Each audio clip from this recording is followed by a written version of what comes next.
बोली संजय, पूनम, आप दोनों से जानना चाहेंगे सबसे पहली मुलाकात और क्या ज़रूरी है कि प्यार के लिए कोई दिन मुकर्रर करा जाए? सबसे पहली मुलाकात फेसबुक पे हुई थी।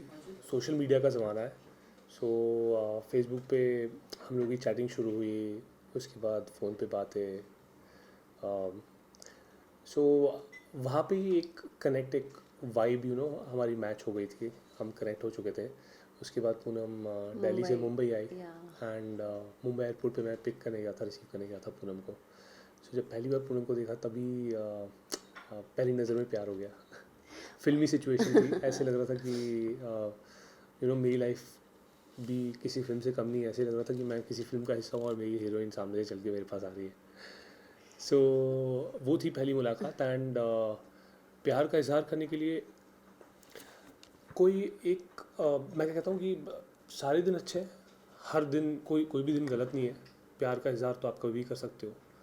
ना कोई दिन, ना कोई वक्त आपको दिया गया है या अ, लिखा गया है कि इसी दिन या इसी वक्त आपको प्यार का इजहार करना होता है। बट एक स्पेशल डे, जैसे एक फादर्स डे होता है, मदर्स डे होता है, वैसे ही वैलेंटाइंस डे है। एक स्पेशल डे अगर हमें दिया जाता है तो उस दिन हम थोड़े एक्स्ट्रा एफर्ट्स लेकर, थोड़ी ज़्यादा मेहनत करके अपने प्यार का इजहार करते हैं।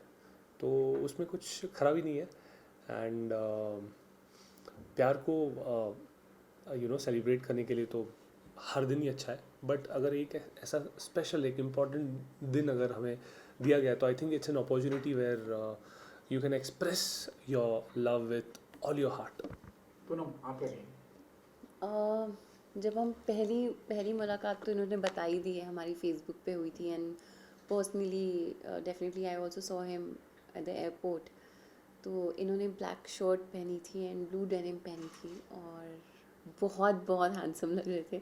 तो मुझे तो तभी बटरफ्लाइज आ गई थी कि ओ माय गॉड क्या होने वाला है, क्योंकि अभी हमने एक दूसरे को प्रपोज नहीं किया, बट हम दोनों को सिर्फ पता था कि हाँ मैं इसको लाइक करती हूँ और सिर्फ इसको पता था कि ये मुझे लाइक करता है।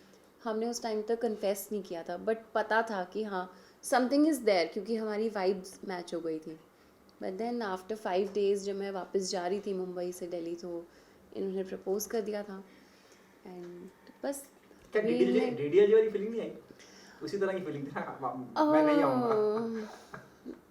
हाँ मतलब काइंड ऑफ DDLJ वाली फीलिंग, बट उससे भी ज़्यादा मेरे लिए शॉकिंग था, क्योंकि in front of so many people इन्होंने जो मुझे प्रपोज किया था सबके सामने, जब लोग एयरपोर्ट पे देख रहे थे जिस तरीके से, मुझे थोड़ी सी एम्बैरेसमेंट भी हो रही थी। एम्बेरसमेंट? मतलब देन मुझे अच्छा भी लग रहा था, ऑब्वियसली मुझे पूरी अटेंशन मिल रही थी। बट हो जाता है समटाइम्स कि ओके इतने सारे लोग हैं, क्या सोच रहे होंगे। And then as like okay let it be. मैं जिसको चाहती हूँ एटलीस्ट उसने मुझे प्रपोज तो किया, क्योंकि मैंने उन 5 दिनों में उम्मीद छोड़ दी थी कि मुझे नहीं करने वाले प्रपोज। मेरी फीलिंग्स ऐसी हैं, वो नहीं करता लगता है मुझे, लाइक ऐसी। But then he propose is like oh my God. But after 15 minutes I said yes, I send him a और मैं एयरपोर्ट के मैसेज। बाहर ही वेट कर रहा था अपनी कार इनको में। लग रहा था कि मैं अपनी फ़्लाइट छोड़ के हाँ, आ मतलब जाऊंगी, मुझे ऐसे हो रहा बट था कि कुछ जवाब तो देके जाती। मैंने प्रपोज किया तो कुछ तो हाँ ना, या कुछ तो हिंट तो देके जाती। बिना कुछ हिंट दी अंदर चली गई वो सिक्योरिटी गेट से। और उसके अंदर मैं जा भी नहीं सकता, कोई भी नहीं जा सकता। हाँ सो तो फिर मैं मैंने हाँ एयरपोर्ट के बाहर ही वेट कर रहा था, अपने फ़ोन को हाथ में लेकर वेट कर रहा था कि अब मैसेज आएगा, अब कॉल आएगा, कुछ तो हिंट मिलेगी। तो 10-15 मिनट तड़पाया मुझे बहुत। पूनम, क्या बात है संजय की जो बाकी लोगों से इन्हें जुदा करती है, खास बनाती है?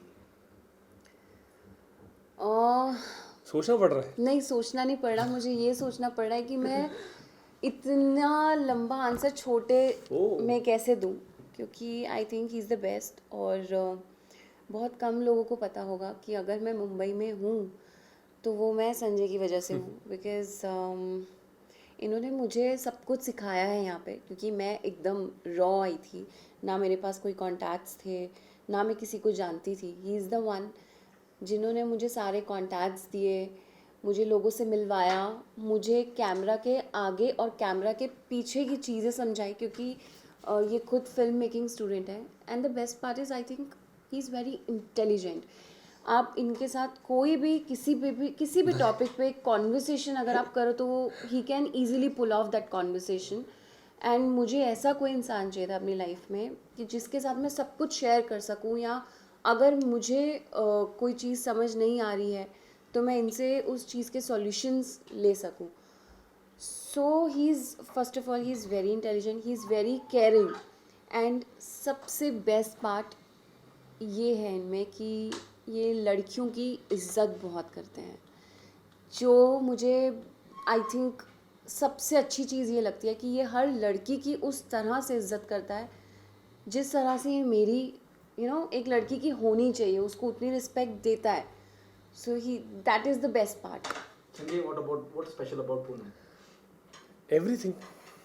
एवरीथिंग मतलब right from her honesty, her simplicity, सब कुछ. मतलब मेरे पास भी वही सारे जवाब है कि इतनी सारी चीज़ें कि मैं कौन सी पहले बताऊं, कौन से बाद में बताऊं. But the best part about her is her simplicity, her selflessness. ना सिर्फ मेरे लिए बट हर किसी के लिए. ये एक सेल्फिश इंसान नहीं है, ये सेल्फलेस इंसान है. इसके अंदर बहुत प्यार भरा हुआ है. सो आई थिंक जब मैं पूनम को मिला था, इसी वजह से I think I was sure कि I want to spend the rest of my life with her, because मुझे एग्जैक्टली उस वक्त नहीं पता था कि मुझे किस तरह की लड़की के साथ अपनी लाइफ स्पेंड करनी है. बट जैसे जैसे हमारा रिलेशनशिप ग्रो होता गया, वैसे वैसे मैं और श्योर होता गया कि हाँ, मेरा डिसीजन सही था, that she is the one.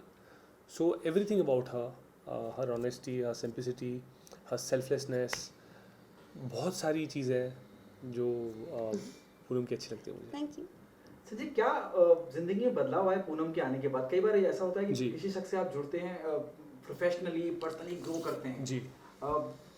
Lucky mascot भी होता है कई बार, कोई शख्स आपकी ज़िंदगी में आभा.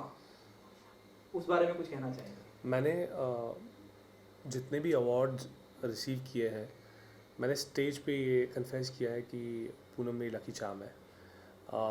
लकी चार्म, मैं एक्चुअली सुपरस्टिशियस नहीं हूँ कि मैंने कोई अंगूठी पहन ली तो मेरे साथ अच्छा होगा, या इस दिन को मुझे इतने बजे ये करना है. नहीं, lucky charm in the sense, Poonam मेरे लिए बहुत ही पॉजिटिव इन्फ्लुएंस रही है, हमेशा मोटिवेट करती है. और कभी कभी मैं थोड़ा सा उड़ने लग जाता हूँ तो मुझे खींच के वापस ज़मीन पे ले आती है. और पूनम के आने के बाद मेरी ज़िंदगी में बहुत स्टेबिलिटी आ गई, क्योंकि मैं बहुत ही सोशल इंसान हूँ, आउटगोइंग इंसान हूँ. मुझे पार्टीज़ करना बहुत पसंद है. तो आई थिंक अगर पूनम मेरी लाइफ में नहीं होती तो मेरा काम पे उतना ध्यान शायद नहीं होता जितना है.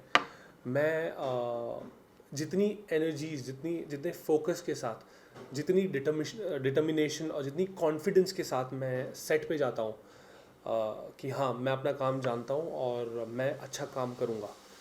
ये जो डिटर्मिनेशन और ये जो कॉन्फिडेंस है, ये आपको तब आता है जब आप अपने क्राफ्ट पे काम करते हो.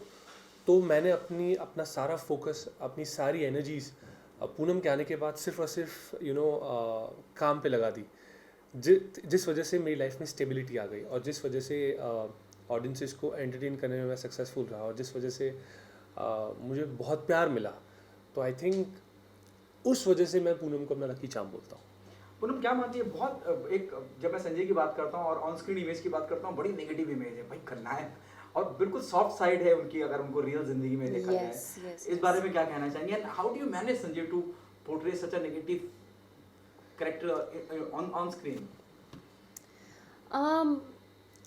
आई फील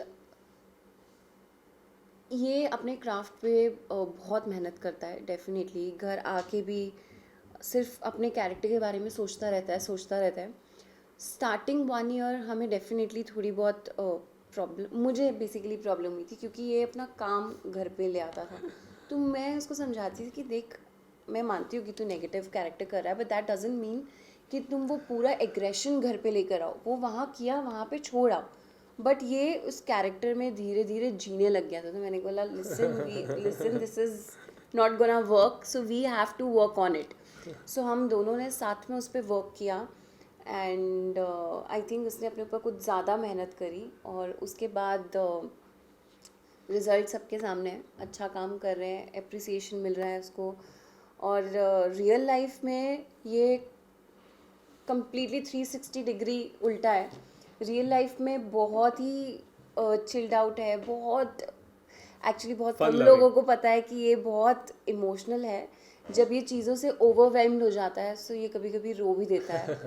तो सबके सामने नहीं रोता, बट डेफिनेटली मेरे सामने रो देता है। तो मुझे वो साइड पता है, ये बहुत ज़्यादा इमोशनल है, यारों का यार है। अगर ये किसी से अटैच हो गया तो उसके लिए आउट ऑफ द वे जाके चीज़ें करेगा।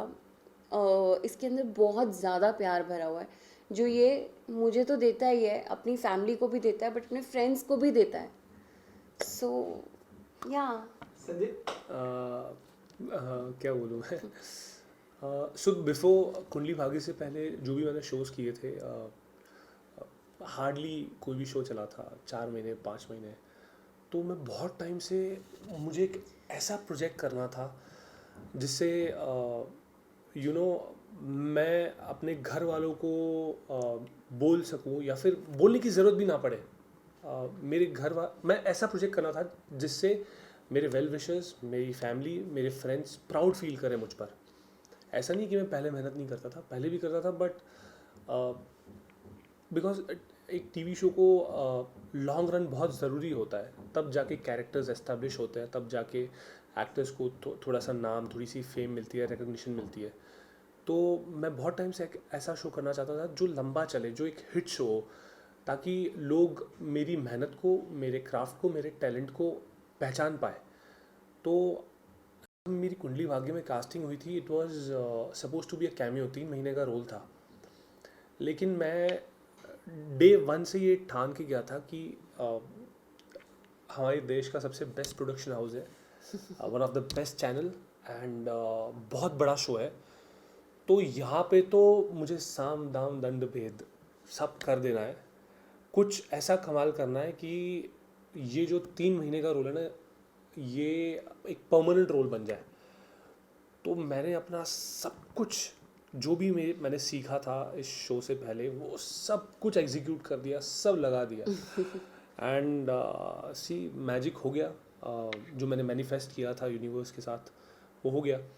मुझे नेगेटिव लीड बना दिया, खलनायक बना दिया इस शो का। विलन और ऑडियंसेस ने, और नॉट खलनायक, I would say villain hero. Audiences ने इस कदर से एक्सेप्ट किया कि 3 साल से ऊपर हो गए शो में, एंड अभी मैं कम बैक भी करने वाला हूँ। पिछले मैं 6-7 महीने से आउट ऑफ एक्शन था, बहुत सारे रीजंस थे उसके पीछे। तो अब मैं कम बैक कर रहा हूँ वापस, और उसका मेन रीज़न भी ऑडियंसेस ही है, क्योंकि उनकी डिमांड। और टेलीविज़न, मेरे ख्याल से जो मैंने सीखा है, मैंने ऑब्जर्व किया है, वो यही है कि ऑडियंसेस को जो चाहिए वो उन्हें केटर करो। तो अब मुझे केटर वापस किया जा रहा है, क्योंकि ऑडियंसेस की डिमांड है, वो मेरे रोल को मिस कर रहे हैं। जो एंटरटेनमेंट मैं उन्हें प्रोवाइड कर रहा था वो मिस कर रहे हैं। तो कम बैक कर रहा हूँ। So I think on screen off screen जो डिफ्रेंशिएशन है वो मैं कैसे कर पाता हूँ, वो ऐसे कर पाता हूँ क्योंकि मैं एक एक्टर हूँ।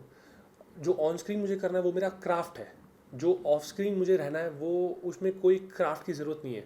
वो मैं जैसा हूँ मुझे वैसा ही रहना है।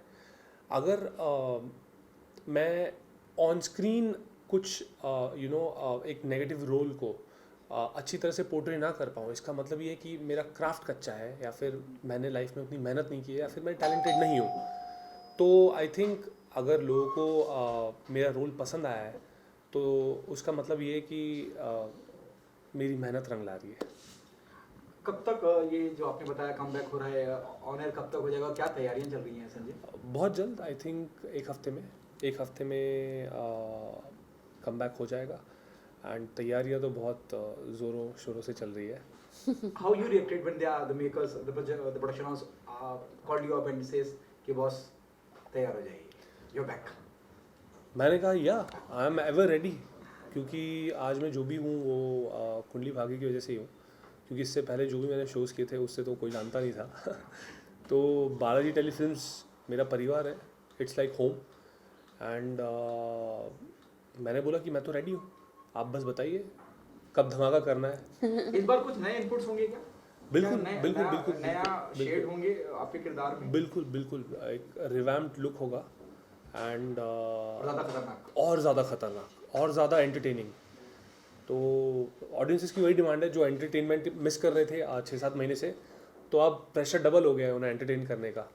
तो वो जो 6-7 महीनों में मिस किया ना, वो मैं अभी अगले 3-4 महीनों में ही वो एंटरटेनमेंट पूरी कोशिश करूँगा कि उन्हें उस लेवल के एंटरटेनमेंट दे पाऊँ।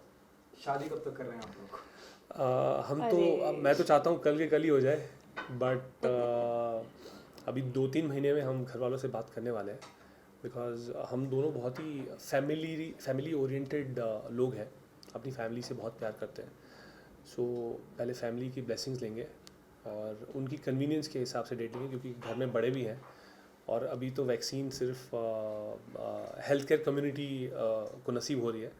जिस दिन हम सबको नसीब हो जाएगी तो आई थिंक उस दिन थोड़ा सेफ हो जाएगा शादी में लोगों को, गेस्ट को इनवाइट करना। सो आई थिंक और 2-3 महीने वेट कर रहे हैं, देख रहे हैं हम कि वैक्सीन नॉर्मल हो जाए कि क्या स्टेटस है, कब तक सबके पास आ जाएगी। सो आई थिंक जैसे ही पहला डोज लग जाएगा उस दिन हम डेट अनाउंस कर देंगे घर पे पूछ के। कर तो हम पिछले साल ही लेते, बट पिछले साल तो किसी का भी प्लान सक्सेसफुल नहीं हुआ, हमारे सारे प्लान्स हमारा पे नहीं, पानी चला पूरी दुनिया का गया। प्लान अनसक्सेसफुल हो गया पिछले साल। लेकिन ये साल बहुत पॉजिटिव लग रहा है। या ये साल ना सिर्फ हम में, बट मैं देख रहा हूँ हर किसी में एक नई एनर्जी दिख रही है, क्योंकि पिछले साल सब लोग इतना बोर हो गए कि इस साल सब लोग डबल मेहनत करना चाह रहे हैं, जो कि बहुत अच्छी बात है। Right. And I am sure कि अगले 2-3 महीने में तो सारी चीज़ें, जो भी लॉसेस, जो भी नेगेटिविटी थी, वो सब फ्लश आउट होने वाली है, सब अच्छा होने वाला है। ऑलमोस्ट सब बैक टू नॉर्मल हो ही गया है, एंड बस यही प्रे करते हैं कि अभी जल्दी जल्दी और सब सही हो जाए, सो दैट हम शादी कर सकें। आखिरी सवाल, प्लीज डिफाइन लव। प्यार दोस्ती है। ये तो फिल्मी डायलॉग है। सो यू आर फिल्मी ना, मैं फिल्मी हूँ। तुमने But फिल्मी तरीके से प्रपोज किया, अब मैं फिल्मी डायलॉग बोल रही हूँ। आपका बिलीफ क्या है? आपका बिलीफ वही है? नहीं, हाँ एग्जैक्टली।